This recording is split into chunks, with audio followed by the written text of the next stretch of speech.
Hey guys, I'm Phoenix here, and some of you may be wondering what's going on with UK politics right now. So I'm going to try and explain it in a reasonably light-hearted way, because it is quite interesting.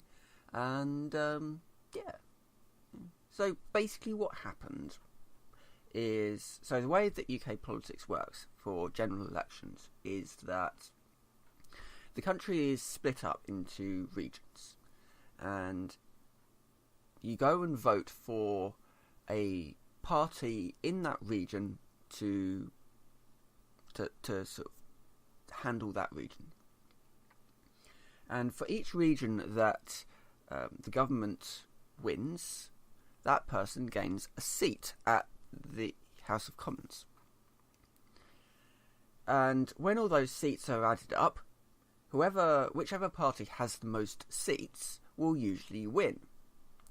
There is also this passing the post system.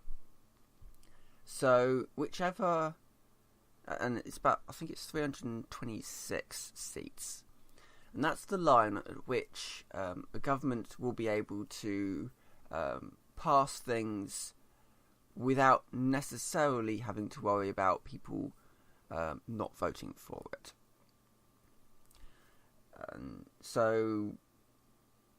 And basically what happened on Thursday night / Friday morning was that Parliament was a hung Parliament. That is to say, nobody actually got to that line.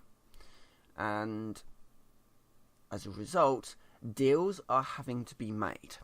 So that's basically the situation. Now, why did this all happen? Well, Theresa May, who was the unelected Prime Minister of the United Kingdom, and I say unelected because David Cameron stood down and Theresa May took his place.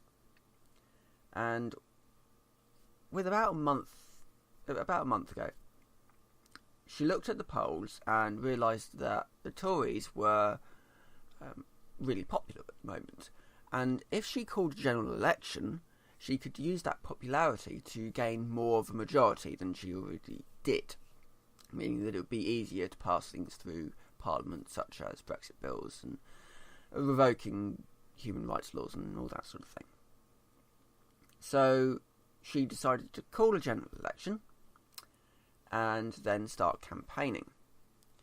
What she didn't account for was that Labour would come in with an absolutely excellent manifesto that sort of covered all the bases and was completely costed out.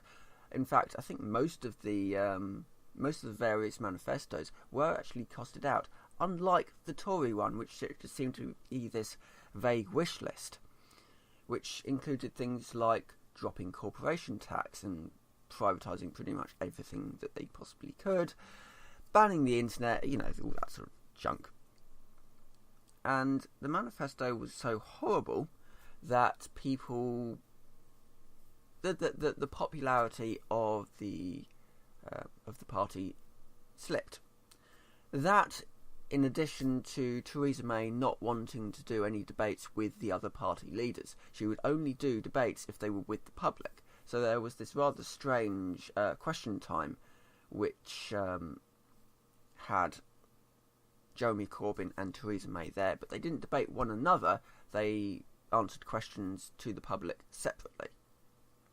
And Corbyn had a bit of a rough time, I have to say, because of his previous history. And his history isn't necessarily bad. It's just that because he's been willing to talk to people who could be regarded as terrorists or extremists, in order to get them to stop, basically, to bring them to do a peace deal. As a result, he kind of got hit quite hard, and also he's got a particular stance on nuclear weapons. He doesn't particularly agree with them. He thinks that we should completely disarm, and I agree with him on that front, certainly. I think that they're completely useless. But yeah, so he got quite hard, hit quite hard on that. And Theresa May certainly did as well, but I think of the two, when challenged, Corbyn comes up with an answer, whereas Theresa May tends to shut down and fall back on strong and stable and all that sort of stuff. So, where are we now? Well, this is the bit where it all gets slightly humorous. So, in order to gain a majority, a coalition has had to be made with the DUP. Now, the DUP are a Protestant group out of Ireland, out of Northern Ireland, who think that line dancing is a sin, that women should wear head coverings, and they're quite an extreme group. They certainly don't like abortion.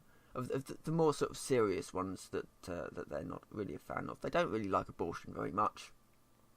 They certainly don't like same-sex marriage, and they are basically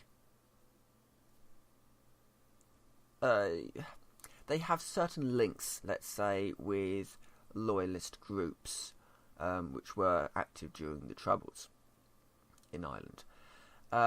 And by certain groups, I do mean terrorist groups. So, basically what's happened is that after about a month of lambasting Corbyn for talking to extremists and terrorists in order to get them to the peace table, Theresa May is now getting an alliance with people who have certainly been linked to terrorists in the past, in order to get a majority in the House of Commons. So, and this is going to rankle with a lot of people.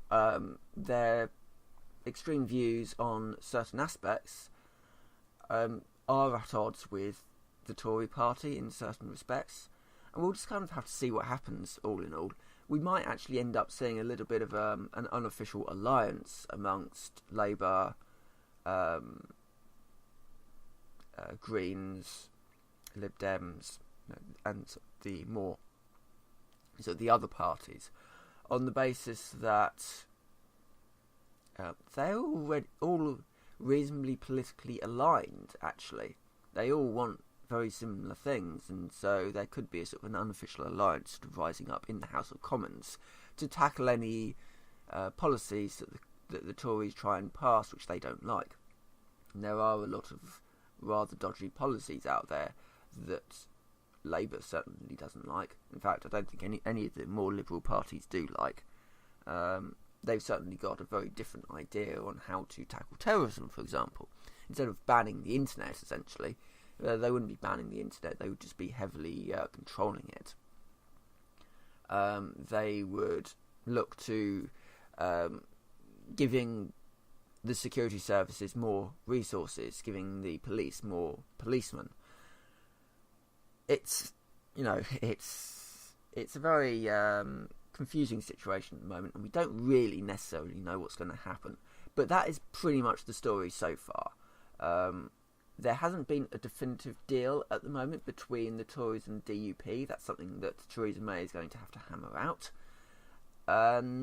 We'll see what happens there. So with that, I will say thank you very much for watching. I will see you next time.